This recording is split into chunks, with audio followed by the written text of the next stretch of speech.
When they asked me, I was like, I don't even know what that means. What do you need me to do? What are the requirements? What am I signing up for? And they were like, nothing, just get a blowout and wave. And I was like, well, we all know I'm not the kind of girl to just get a blowout and wave. Key West Porch Talk, your home navigator. From the keys to the seas, it's all a thrill. With Ruth, your trusted realtor. It's Ruth, your Keys to the Seas realtor with LaFrena Real Estate in sunny Key West, Florida. Our office is located at 1120 Duval Street, and you're listening to Key West Porch Talk. You know, we have conversations about the people that live, work, and play in Key West, and I have a guest today who helped shape the creative spirit of Key West, offering community support and engaging art at her store, the Sacred Space Gallery on Southern. So today we're welcoming Lucy Hawk. Hi, Lucy. Hi, thanks for having me. Absolutely. So of course our listeners want to find out a little bit about you. And so if you don't mind, give us a little background on how you came to Key West, when you came to Key West, and any other thoughts that you'd like to share about Key West and your time coming here. Yeah, I first came to Key West in 2012 to work at a Boy Scout camp up on Summerlin Key. So I was not in Key West proper for my first summer season, but then I moved into town in 2013. So I was seasonal off and on from 2013 to 2016 and became full-time about then, 2016, 2017. Oh, I bet working at the Boy Scout camp was fun. I am not a Boy Scout. I was like, how does this work? How does a girl work at a Boy Scout camp? And I don't know anything about scouting, but it got me here. I had never heard of the Keys or been to the Keys before, so it was my kind of first introduction to this fabulous place that we get to call home. And I kept coming back. I love that. I love that entry. It's more unique than some of the stories I've heard. That's great. So, you landed here, decided to stay in 2016, and then when did you open Sacred Space? Sacred Space opened in 2020 after COVID. It was for artists who got together and needed studio space. We all were sick of being locked in our houses, and so we didn't open downtown. We were on Stock Island when we first opened, and were there for 2.5 years, and then moved downtown in 2023, opened in January of 2023. Oh, that's great. So you've been there 3 years. Yep. Mm-hmm. And what's the address so our listeners know where it's located? Yeah, 529 Southard Street. So it's between Symington and Duval on Southard, right past Theravets. Perfect location. Yeah, it Excellent. Is way better than Stock Island. Really accessible as well. That's great. So how many artists do you have at Sacred Space now? You said you started with 3 others. Yeah, so on Stock Island, we really didn't necessarily think we were opening a gallery. We really were just looking at working studio space, and it evolved over time. We went from 4 owners to now I'm the sole owner, and we currently have between 26 or 27 different women whose art we carry, who all live in the Florida Keys, so not just Key West, but here to Key Largo. That we represent in the store, and that shifts and changes as people, their lives change. Yep. And people move, people get married, people get divorced, people have babies, people stop, creating or start creating. So it's kind of evolving who we carry and how many artists we have at any given time. That's fabulous. And you have all kinds of art from, what you do the cutout paper art. I guess I don't know if that's exactly what it's called. Maybe you could explain a little bit about that. But then you have people that make jewelry. You have people who paint. Might want to give us a little background on some of the type of art that you have, and a little bit about what you do. Yeah. So I'm a paper cutting artist. So I use a knife like a scalpel and cut all the pictures I create out by hand, and make Key West scenes, happy things. Kind of, tropical, and there's a ton of tropical inspiration. I love here. your cards. They're fun. Yeah, so I have originals, prints, cards, that kind of thing. And then for the other artists we carry, we have jewelry makers, like you said. We have candle makers, painters. We have 4 different pottery makers. And then some mixed media artists who aren't just painting, but doing, a mixed media. We have sculpture and T-shirts that are screen printed. There's a variety of things. So it's not just an art gallery. It's more local gifts and things that anyone can take home, not just the very wealthy. So I try to make sure we have things that locals can afford for a birthday present or a housewarming gift or something to just make you feel good in your space. So it's we have price points for everybody. I love that. Yeah, I love your cards. I get those. They make nice, like, thank you cards or welcome to your new home card, that kind of thing, because I love those. So thank you very much. So besides having a place for these artists to display and sell their things, what experience do you want the consumer to feel when they come in?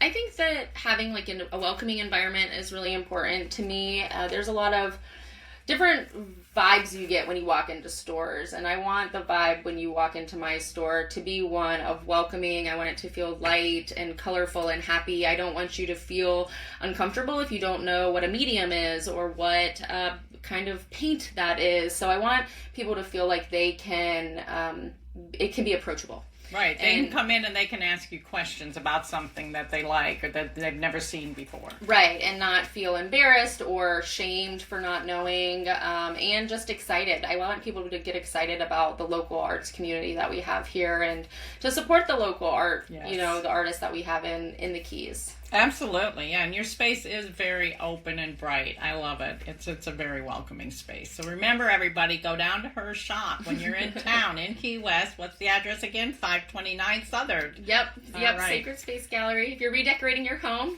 I got you. I know, some of the artwork, though, like the wall art, is gorgeous too. I love it. Yeah, we try to have a variety. Yeah, so, it's really nice. For the fishermen, if you want, you need fish, we have fish things. If you need something that's more tropical, but not like in your face, we've got these awesome abstract paintings. If you want something more realistic and very traditional, we have watercolor paintings. So there's definitely stuff for your home, whatever your vibe is. For all kinds of different walks of life. Yeah, and lots of different aesthetics. Yeah, it's very nice. So how do you feel that art helps preserve the spirit of Key West? I know you've mentioned a little thing about the people, the artists themselves, but just in general. Like the bigger story. I mean, we have a lot of art shops here. Yeah, there's a ton of art. This is a big arts community, and I don't know if the art helps preserve the culture as much as the artists and what they contribute. I think that, what necessarily you're creating isn't necessarily as important as the lifestyle and the personality that artists bring to a space and to a community, and I think that is probably more apparent for me than what you're actually producing. Yeah, that makes sense, absolutely, because there's a tendency toward a little more of an open-mindedness, more of a, down-to-earth possible in the art world, I suppose. People who make art aren't traditional people normally, if normal is a word to use. Right. But yeah, I love that, and having all the different types of artists. So in your studio, is it a co-op? No, it's structured. No, I own it. I'm the sole owner. Yeah. So a co-op is when... So they just get funds from selling. Yeah. Okay. Yeah. So it's mostly consignment. Okay. Consignment. Yeah. It's set up like a traditional gallery. It's not typically in co-ops. Everybody has to work a certain number of days a year, and you pay for a certain section of space, and have a different commission rate than you might in another gallery, and there's not 28 people making decisions. No, that's probably a good thing. Right. Right. So they put their stuff in, their creative juices are in the store, and then whatever sells, they get proceeds from that. Yeah, exactly. Nice. That's good. Yeah. So as the island continues to evolve, what do you hope doesn't change? Oh, well, especially when it comes to creativity and art and culture.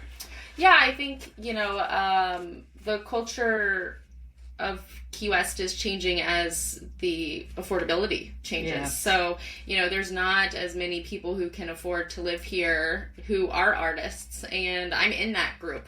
I have the cheapest rent ever for my house, and when that disappears, I will not be able to afford to live here anymore.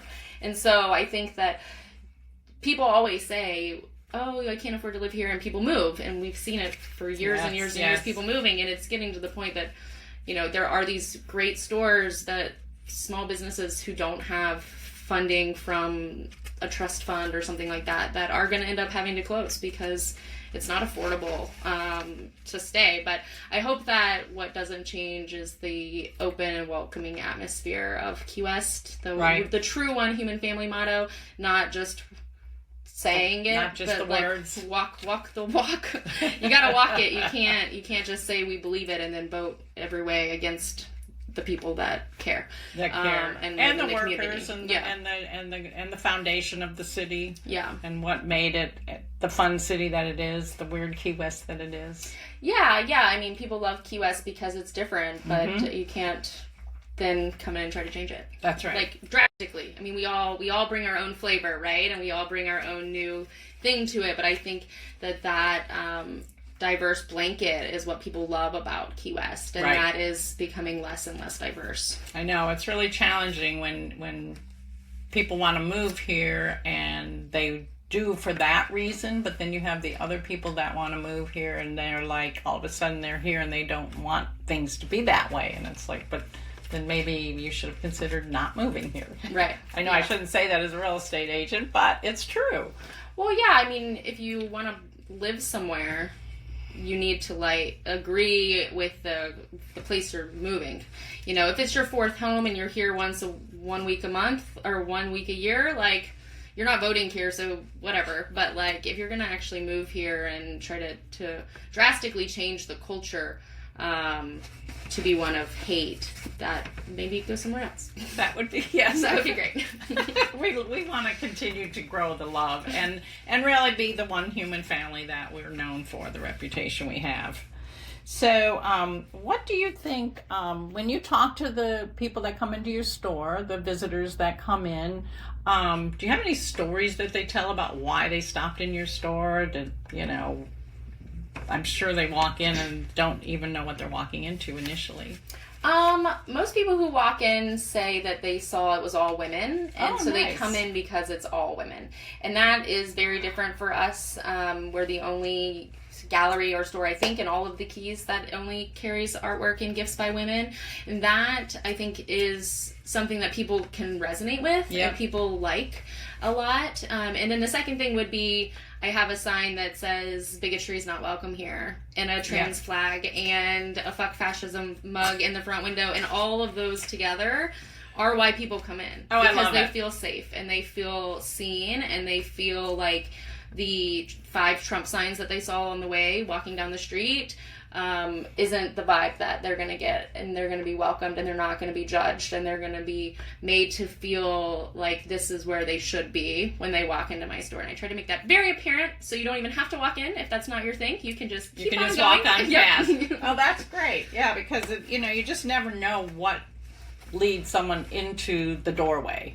And that's obviously the reason that they come. And I love that it's woman-based. That's really nice. Yeah, that's the most common I hear the most often is we came in because we saw it was all women. That's great. Yeah.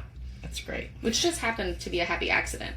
That was not planned. Oh, wow. Yeah. That's when great. we first opened, it was totally a happy accident that we just had art by women, and someone said, oh, that's really cool. And we were like, yeah, that is really cool. We should keep that. Oh, I love it. And now, that's a focus. It's a major focus of the store. Yeah, for sure. And it sets you apart. It does. And then, just how you said these interviews set you apart as a realtor because you're, meeting the community and you're talking to them and you're showing your involvement. Mm-hmm. Same thing with that is, supporting local women. Most people can get behind that. Yeah, absolutely. No, it's really good. So I'm going to shift gears just a little bit. So a couple of weeks ago, we had Key West Pride. And you were the Grand Marshal this year. Yes. So, I'm sure you're still living on a high from that. Tell us a little bit about that experience and the concept for your float, which was fabulous, by the way. Fantastic. So I was Grand Marshal, and when they asked me, I was like, I don't even know what that means. What do you need me to do? What are the requirements? What am I signing up have for? And they were like, nothing, just get a blowout and wave. And I was like, well, we all know I'm not the kind of girl to just get a blowout and wave. So I immediately just kind of jumped all in and like, okay, let's make a float. Unbeknownst to me, Grand Marshals don't usually make floats. So I didn't know that. I was the first one. Yep. Well, now you've set the bar high. Yeah, I feel bad for the next one. Yeah, so I was the first Grand Marshal to ever have a float, to ever have a group of people walking with me. Know that. And I didn't know that either. And then they were like, well, they were like, we don't know how to do this because you're the first one. And I was like, oh, okay, cool. But Follow my lead. Right. I got this. I really wanted to start the parade off really, really full of love and color, and start off really strong because of all the attacks that our community has been getting from the state, federal, and local government. I really wanted to make sure that we were represented really, really well. And the beginning of parades usually suck. Let's just be honest, there's usually a bunch of politicians waving and kissing babies, and it's not fun. And I wanted to make sure the start was very fun, very over the top, and really meaningful. I wanted it to be meaningful. I didn't want it to just be a bunch of people wearing rainbow things. I wanted there to be a concept. And so the concept of Pride as a whole, which was picked before I was asked to be Grand Marshal, was Color the Island. And we had our rainbow crosswalks removed, and then the fence picket debacle with the lawsuit and everything with the ACLU. And so I wanted us to be painting the island, repainting the island. So the Jeep that I was riding on had a bucket of paint dumping rainbow colors all over it, and down the sides. And then there was painters all around the Jeep, people dressed up as painters. And then rainbow fences, people wearing rainbow fence sandwich boards, basically. Right. And then we had a human crosswalk that was walking behind me. The human crosswalk was the best. That Yeah. was just so, such a mark, such a description of what took place this year. Yeah, it just seemed like the most obvious and needed thing. Like, you're going to take the crosswalk out? All right, we're going to start the parade with a crosswalk. Like, we're going to, just show that you can take away the symbol, but you're not taking away that spirit inside of us and the importance of what it represents. And I think doing what you did, and I didn't know that we don't normally do that in our Pride Parade, start with a float, but it really kicked off that fun flavor, the love. It started from the very beginning, and that was an excellent parade, and I think a lot of that is contributed to your float. Oh, well, thank you. Yeah, thank you. There was a lot of great amazing floats. I mean, there was Oh, a lot it was, yeah. I there think was a lot of everybody really- jumped on board with the colorful island feel that we are trying to keep. Yeah. Yep. Yeah, for sure. And it was great, yeah. So, have you been in other prides here in Key West? Have you marched or done floats or? Nope, this was the first time Ah. I've participated in the parade. I've watched the parade and always gone to the street fair, but this was my first time participating. Do you think you'll do more floats in the future? I hope not. They are It so was a much lot of work. work, They are yes. so much work. All I did for 5 weeks was paint on my day off. And you had to have a crew of helpers. Yeah, there was I think we ended up having 40 people walking with me.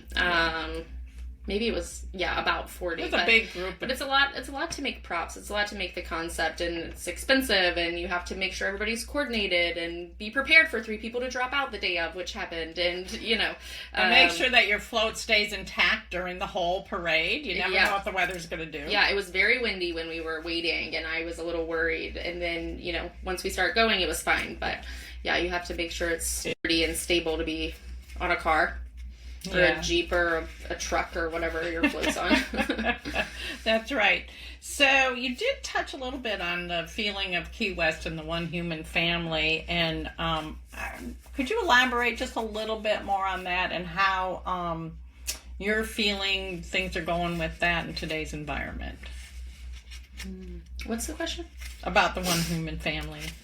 Well, I mean, Key West has always been introduced to me as a one human family mindset, and not just a slogan that the city has, but a true way that everybody who lives here embodies and presents in their life. And so I've always loved that about Key West. Loved that, we're not racist, we're not sexist, we're not prejudiced against your sexuality or your sexual orientation, and it doesn't matter where you've come from, because now that you're here, you're part of the island and you're part of the family. And I think that the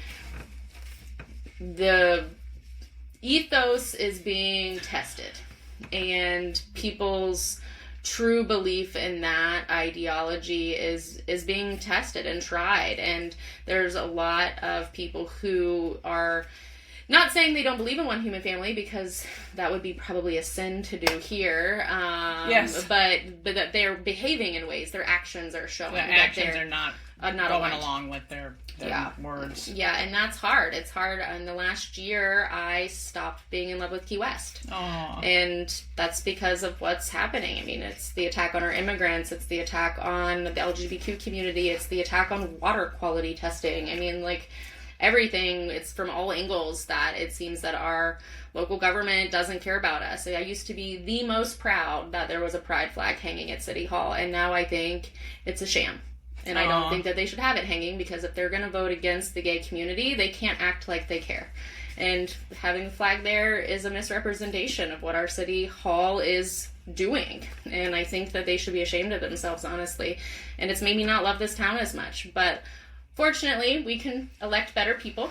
And we have a big election coming up, this local election this year. And the heart of Key West isn't the elected officials. It makes a difference. It's the people. But it's the people. And the community here is great. And we do have a community worth fighting for, and a community that I do love very, very much. And it's just a shame to have it not be aligned on a elected level. On the whole city level. Yeah, absolutely. exactly. With the leaders of our city. Yeah. I know. I felt that a little bit this year myself. But I'm Yeah. trying to stay positive, because, of course, Key West is beautiful. Yeah. It's gorgeous. And we have lovely people like yourself. Yeah. And so with the discussion about the community and all, so what kind of legacy do you hope to leave if and when that time comes that you're, moving on? I don't want to be remembered. I don't need a legacy. Okay. I don't need very people good. to know who I am or that I did anything. I think that, it's It's in just the a place doing, that- isn't it? yeah, it's not about being known for anything. It's just about being a good human. And doing whatever you can do to be better. Yeah, and enjoy life, have fun, do things for your neighbors because you care, not because you're going to get an award. I don't think I need to have a legacy. I like that. That's Yeah. good. Yeah, very authentic. I love it.